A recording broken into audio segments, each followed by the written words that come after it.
describe your heart like 1,000. We have hurry in reverse. We also got this one in either way. We also have the abuse. So God wants you to know na wag kayo in a hurry. You need to analyze things. I feel like something has been happening behind the scenes that you need to have realization about kasi you're not cautious about it. And I feel na meron tao siguro sa buhay nyo na abusive or user, and you really have to pay attention to the signs of heaven for you with regards to this person.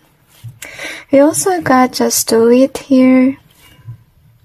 And we have the hate in either way. So, gusto sabihin sa inyo ng Panginoon na meron ka mga tao na haters, meron din naman mga tao na they like what you're doing. So, if ever you find it discouraging to push forward, just remember that, no matter how many haters you have out there, meron pa rin mga tao na nag-a-admire ng gawa mo. And for them, push things forward with regards to your career. So, you have the dream here. We also have the truth. So, God is also telling you that He has been sending you dreams or signs that will awaken you towards the truth of whomever I feel like this hater is, if you're not aware whom that is, okay? So, you also have the 10 in either way. Maybe because of the reason na yung iba sa inyo, hindi nyo pa na-release itong frenemy na meron kayo. Okay, or hater na yan. So, that's why God is waking you up towards the truth. So, we have this one in either way. We also have this, okay? Because God is wanting you to free from people na hindi fated for you. Okay?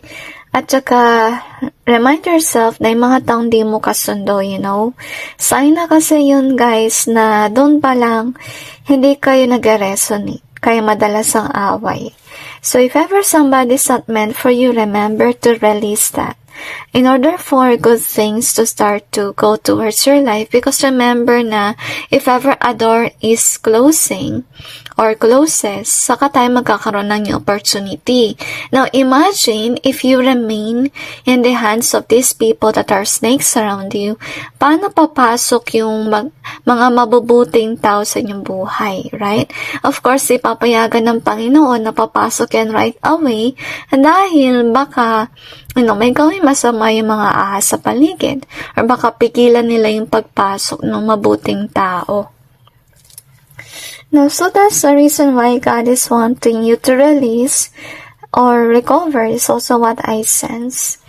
And we also have this one here in reverse. Release from bad people so that you may recover on your career. Because I really feel na natamaan si career. Okay, kung di man lang yun yung sa career, maybe sa relationship din, baka may mga tao sa paligid mong humahadlang ng connection. You really just have to realize about it, okay? Really forgive about the noise.